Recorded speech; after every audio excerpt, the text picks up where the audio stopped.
everyone, and welcome to another episode of Living Well, Uintah Basin, where success is defined by you. Run with us to the Harris Roar 5K charity run.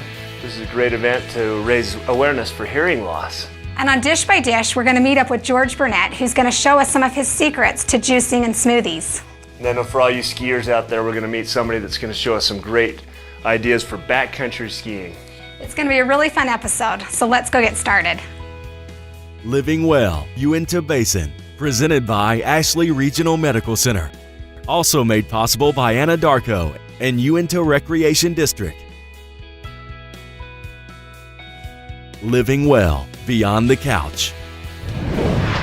What do you get when you combine the Osmonds, running, charity, and dinosaurs? Well, besides the beginning of a bad joke, you get the Hear Us Roar Charity Run. With the help of the Olive Osmond Hearing Fund and businesses and community members throughout the Uintah Basin, the Hear Us Roar event is dedicated to bringing the gift of sound to children suffering from hearing loss. Join us as we follow all of those who came to support those children who never heard a bird sing or their mother's voice. Together, we can all make a difference.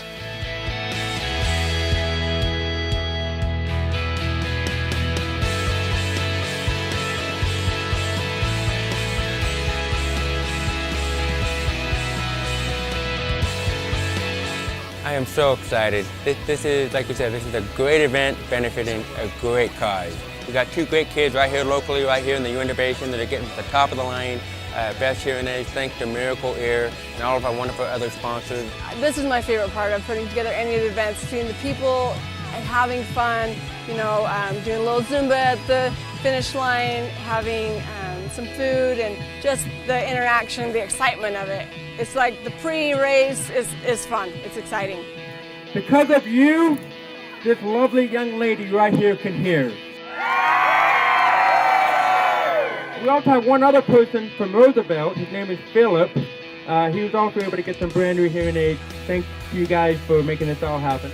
Hearing is a great cause, and we're excited to be here. Team Strata! This is my first time, so I'm looking forward to it, and it won't be my last. 3, 2, 1.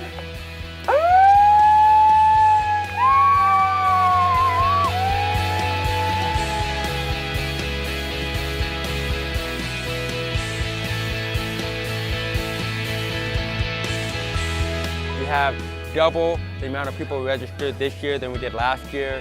Again, it's exciting. The more people we can get here, the more people we can help. We're right here with the gift of hearing. Really, I think as people hear about something like this, they realize that they know somebody that may have this hard of hearing. To see a community like this come together, it's very rare, very rare.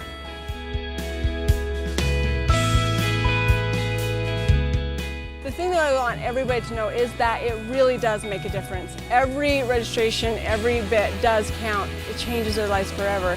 I mean, just a 10-year-old girl who otherwise, didn't have any opportunity to have her hearing aids, and then a young man who now can excel within his job and positions because of the opportunity to hear.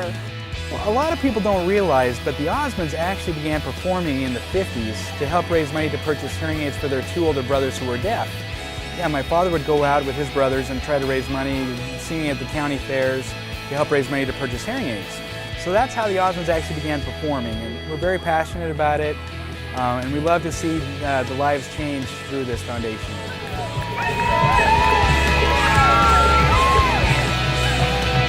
Today, my family and I came out because my wife wouldn't have been able to get her cochlear implant had it not been for the donations of other generous people.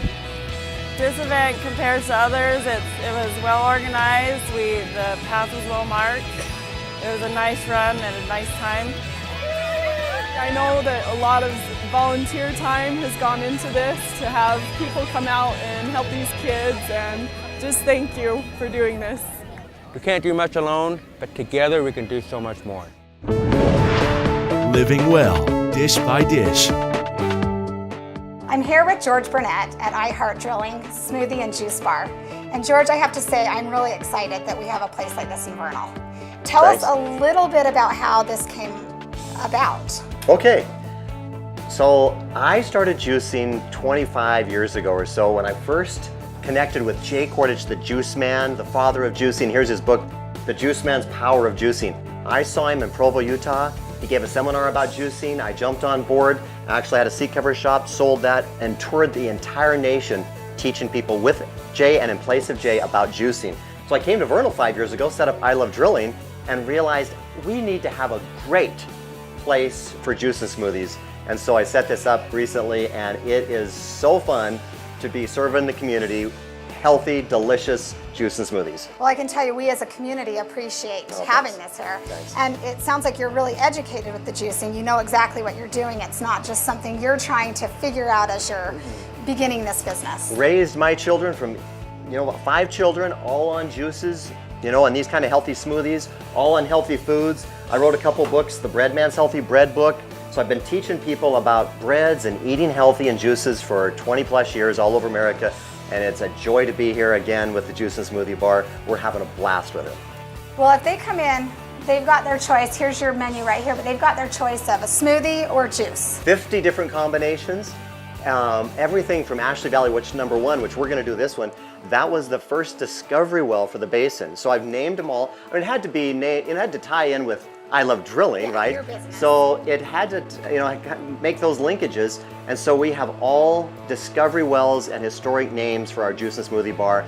And Ashley Valley number 1, September 18th, 1948 was the first big well here in Vernal. Kind of like we hit oil here at Vernal with our new Juice and Smoothie Bar shirts, right?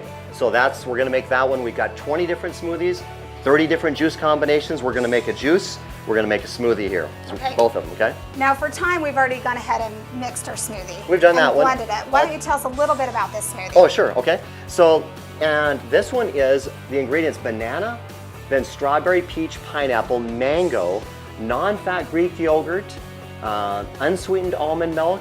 We can use agave, local honey. They can choose their sweeteners: agave, which is lower glycemic, local honey, and we also use some organic dried cane juice. We use super great healthy ingredients in the menu here, and they're custom, so you can actually say, I'd want this, or I want to do some add-ins. I want to add in protein. I want to add some spinach to that. I want to do some kale to that. We use raw nuts, so you can choose some raw nuts for add-ins. And so we've done this one. We've finished this one. So here's our Ashley Valley number 1 smoothie right here, and it is a great one. It is a good one. I've been here several times. I've had several of your smoothies, and this is one of my favorites. So that's an awesome one. You sample that one while I start with the juicer, okay? So you sample up an Ashley Valley number 1, and I'll get making up some juice here. Now the thing I like, just to go back to this, you talked about how you can add, I like to add protein to my smoothies. Yes. And that kind of stuff. So that's something that if you come in and look at your board and say, I like what's there, but it's missing this, you can add that. Absolutely. And we have green smoothies. We go as green as you want to go. We can go to, like a Shire, which has fresh avocado and cucumber, kale, fresh kale. So we've got the great green smoothies. And here's one of the things we want to focus on today, and as people come in, is the nutrition behind what's in our juice and smoothies. So let's make up a juice. So we're talking about nutrition, and we're talking about, organic carrots. Okay, so here's our carrot, which you can't squeeze and drop a juice out of these carrots, but that juicer can take the juice right out of there, all right? So we're doing carrots. Let's throw some spinach into here. So we'll take and wad this spinach up, and one of the tricks is you can take and put in a little apple in there, and then put your spinach in, all right? And that'll take and then plunge that down. So we have our beautiful orange beta carotene coming out. Now it's gonna change colors here. Look at this nice look at green, that. Okay? That's what my smoothies look like. Antioxidant rich. So we talk about nutrition. I'm gonna use some beet right here, okay? So we're gonna use beet for iron and blood cleanser, right? And then the color changes to a beautiful red. Now I want to take some ginger, all right? Some ginger root, okay? So, a lot of times people for motion sickness, they use some ginger, all right? A lot of great micronutrients in these things. Apples, we got pectin and vitamin C. So we use a fresh apple here. We'll finish it off with our carrots. And we'll finish it up with then some apple. And we have got a great, nutritious juice drink here.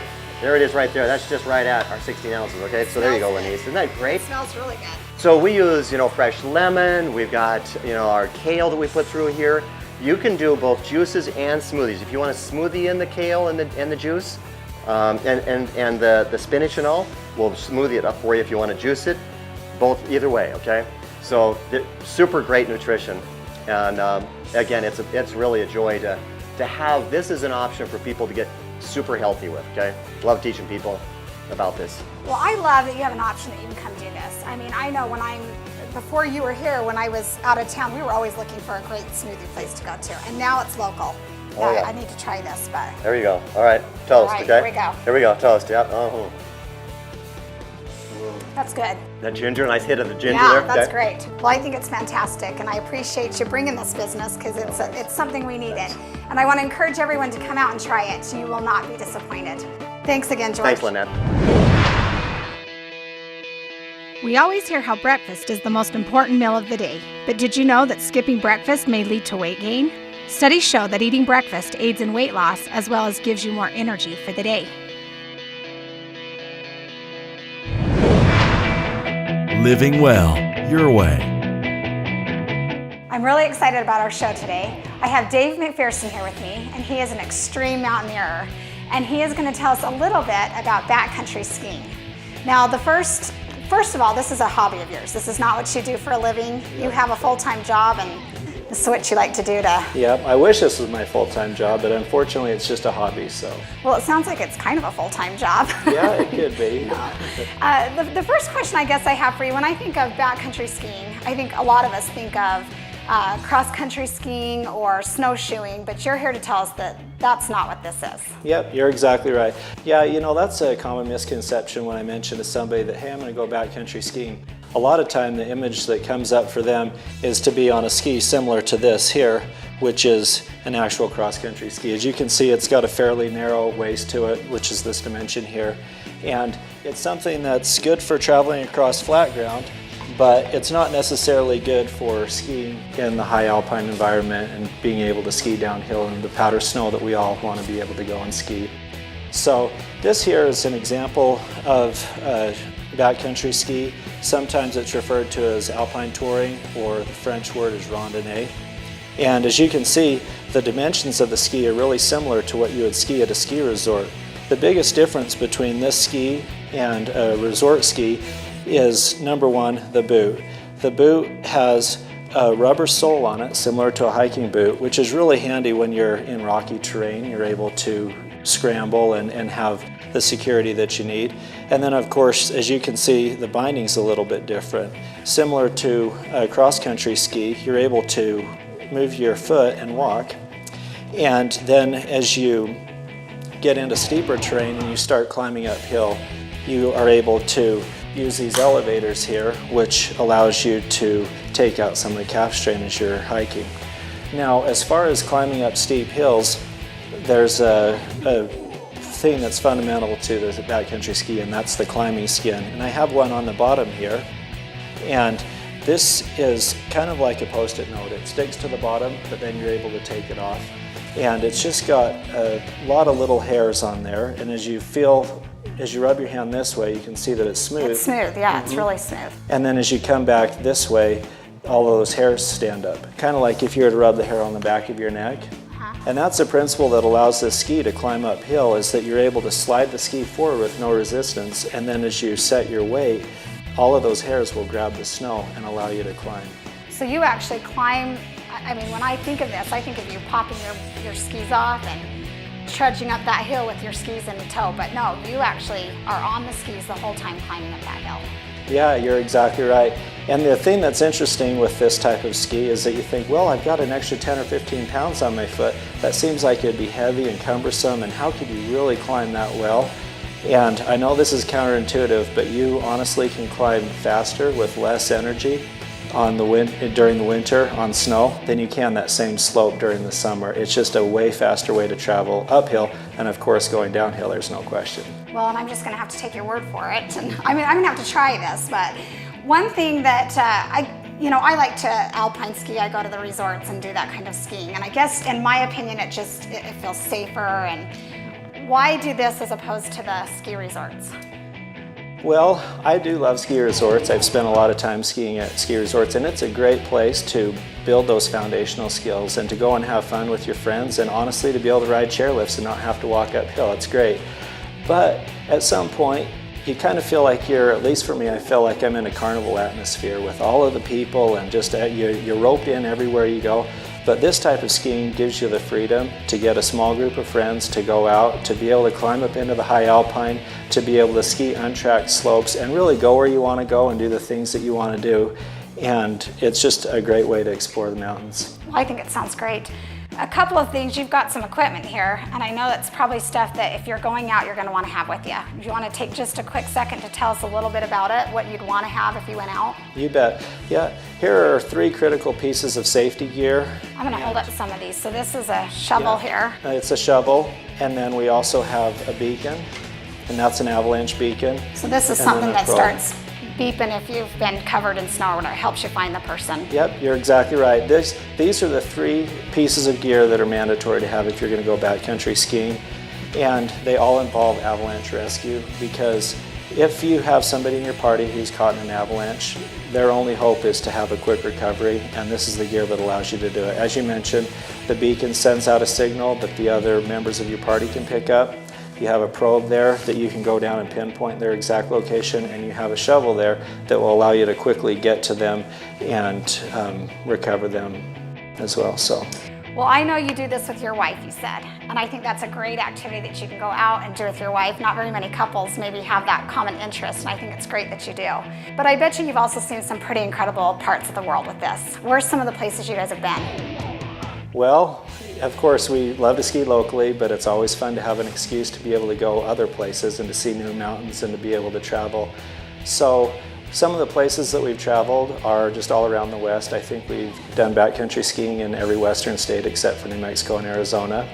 And then we've skied quite a bit in Canada and Alaska. In fact, our most recent trip was to Canada. We did a 7-day-long traverse where we traveled about 73 miles and traversed a mountain range between Banff and Jasper National Park and stayed up high in the Alpine. It was just a great trip, and that's an example of the type of skiing that you can do with this gear. That just sounds so incredible to be out in nature like that. Oh, it's fun. I would say probably to those watching, I'm sure you would say the same thing, if they are interested in something like this, they probably need to get educated before just going out and doing it for safety reasons, if nothing more. And there's some books that you have that they can pick up from Amazon or whatever that can teach them a little bit about that. And also, if I'm guessing if anybody had any questions about this, they could probably contact you or contact somebody that's done it before to get a little more information about it. Yep, you bet. I love backcountry skiing. I love talking about it. So anybody that's interested and wanted to learn more, I could definitely help them get started in the right direction. And in addition to that, these are 2 books here that would help anybody get to understand the gear a little bit better, understand what kind of skills are going to need to develop to be able to ski in the backcountry. One is on avalanches and the other one is a basic backcountry skiing book as well. Well, Dave, I appreciate you taking time to be with us today. You might have unleashed a monster in us. We might be calling you, my husband and I. I think we might have to try this out. But we appreciate you being on the show, and we appreciate you guys for joining us. Well, Anise, what a great show. Thanks to our guests, and remember that we want to hear your story. Contact us on Facebook by looking up VTV Channel 6. And don't forget to like our page for all of our updates and our promotional giveaways. Until next time, live well, Uintah Basin. See you next time.